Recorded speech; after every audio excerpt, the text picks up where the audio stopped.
దేవునికి మహిమ కలుగునుగాక. ఈరోజు దేవుని వాక్యాన్ని వింటున్న ప్రతి ఒక్కరికి ప్రభునామములో నా వందనములు తెలియజేస్తున్నాను. అందరూ బాగున్నారా?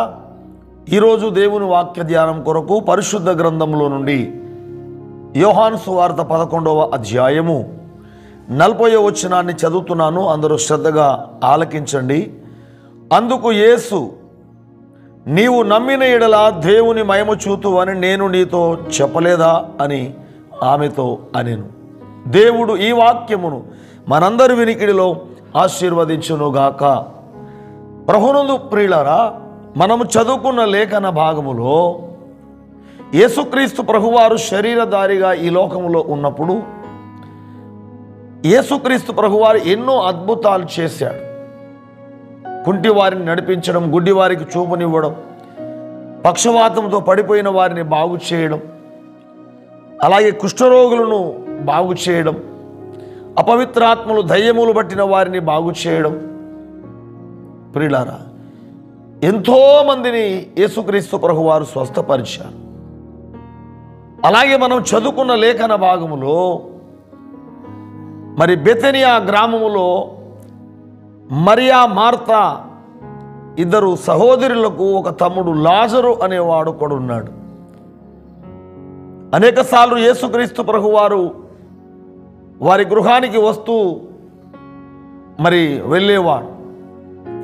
ఒకసారి ఆ యొక్క లాజరు అనారోగ్యముగా ఉన్నాడని అతని యొక్క అక్కలు యేసుక్రీస్తు ప్రభువారికి వర్తమానం పంపినప్పుడు యేసుక్రీస్తు ప్రభువారికి అక్కడ కొద్ది రోజులు ఆగాడు. ఇక్కడ లాజరు అనారోగ్యానికి గురైపోయి చనిపోయాడు. చనిపోతే సమాధి కూడా చేసేశారు. లాజరు చనిపోయిన తర్వాత 4 రోజులకు యేసుక్రీస్తు ప్రభువారు మరియా మార్తల ఇంటికి వచ్చాడు. వచ్చినప్పుడు వాళ్ళు మరియా మార్త, యేసయ్యా, మీరు ఒక 4 రోజుల క్రితము ఇక్కడికి వస్తే మా తమ్ముడు బతికేవాడు అని వాళ్ళు ఏడ్చారు.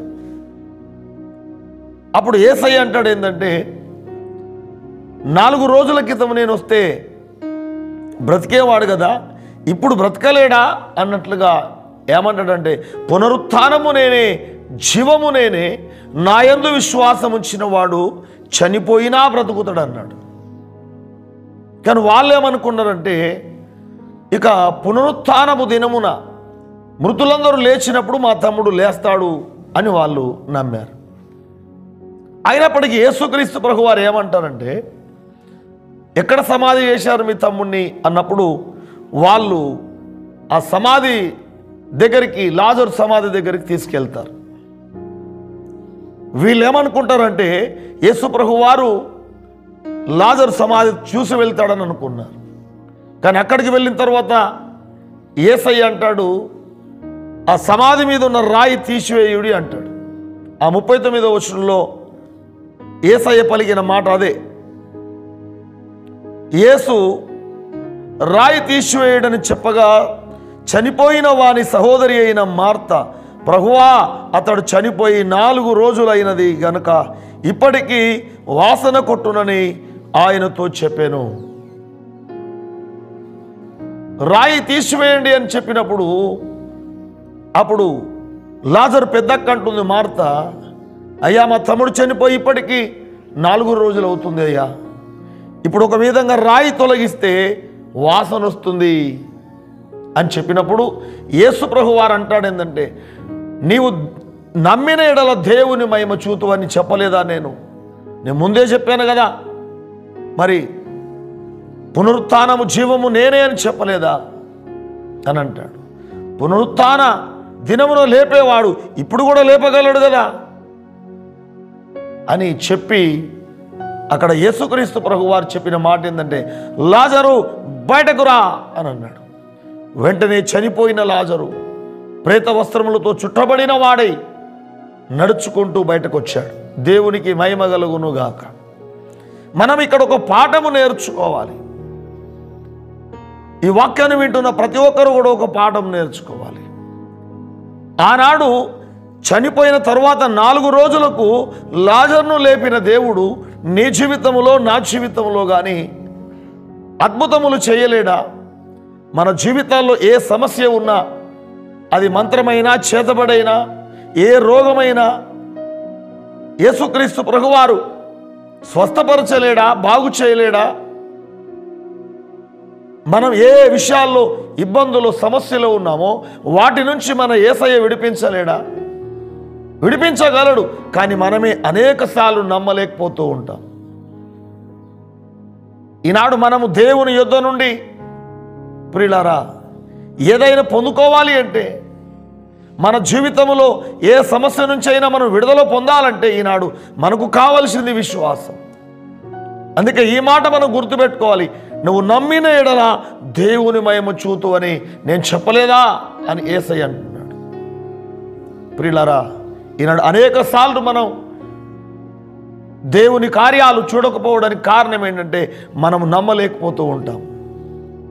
మనము నమ్మితే దేవుని మహిమ చూస్తాం. యేసయ్య ఎన్నో చోట్ల చెప్పాడు, ఆయన దగ్గరికి వచ్చిన వారిని మీరు నమ్ముచున్నారా అని. స్వస్థత పొందిన వారిని అన్నాడు ఆయన, నీ విశ్వాసమే నిన్ను స్వస్థపరిచింది అని చెప్పాడు. ప్రియులారా, 4 రోజులకు చనిపోయిన తర్వాత 4 రోజులకు లాజరును లేపి బ్రతికించిన దేవుడు ఈనాడు మన జీవితంలో కూడా అద్భుతం చేయలేడా? చేయగలడు. కానీ మనమే నమ్మలేకపోతూ ఉన్నాం.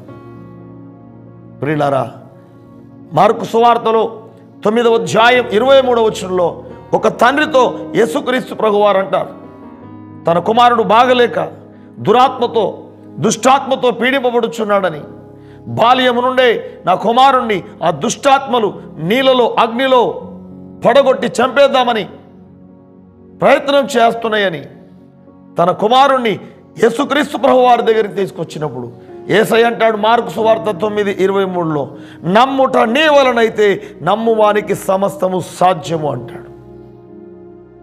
అప్పుడు ఆ తండ్రి అంటాడు, అయ్యా నేను నమ్ముచున్నానయ్యా, అపనమ్మకము రాకుండా నాకు సాయం చేయమని అంటాడు.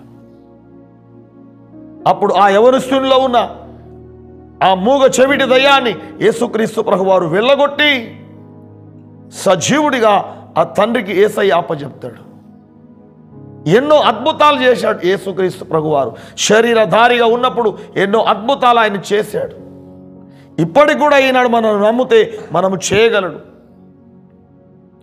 ఇక్కడ నేను సేవ చేస్తున్న ఈ ప్రాంతంలోనే మా గ్రామంలో మేము నడిపిస్తున్న ఈ యొక్క ఈ సంఘములోనే ఈ మందిరములోనే ఎన్నో అద్భుతాలు దేవుడు చేశాడు. ఎంతో మందిని స్వస్థపరిచాడు.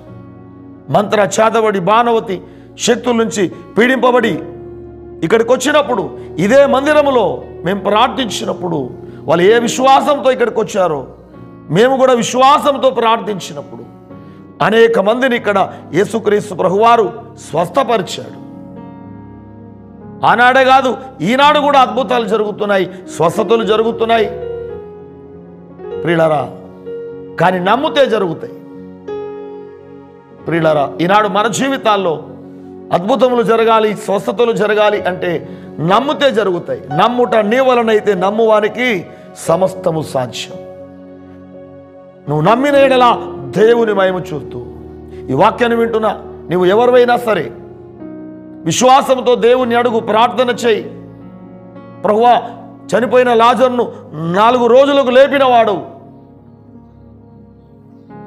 మూగ చెవిటి దయ్యము పట్టిన యవనస్తుని స్వస్థపరిచి తండ్రికి సజీవునిగా అప్పచెప్పిన దేవుడు, నా జీవితంలో కూడా అద్భుతం చేయి ప్రభువా, నన్ను కూడా స్వస్థపరచు ప్రభువా, నా కుటుంబంలో నా జీవితంలో సమస్య నువ్వు తొలగించు ప్రభువా అని. అది ఏ సమస్య అయినా సరే నువ్వు విశ్వాసంతో ప్రార్థన చేస్తే దేవుడు అద్భుతం చేస్తాడు. యాకోబు పత్రికలో అంటాడు 5:15వ వచనంలో, విశ్వాస సహితమైన ప్రార్థన రోగిని స్వస్థపరచును అంటాడు.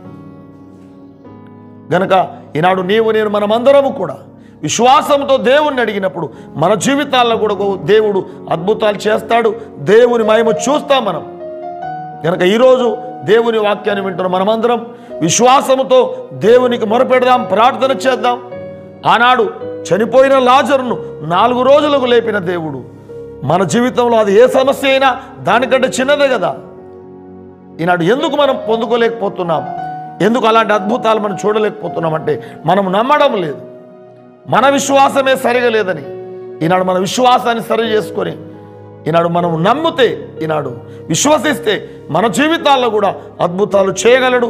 అలాంటి గొప్ప విశ్వాసం ఈ వాక్యాన్ని వింటున్న మనందరిలో దేవుడు కలగ చేయునుగాక.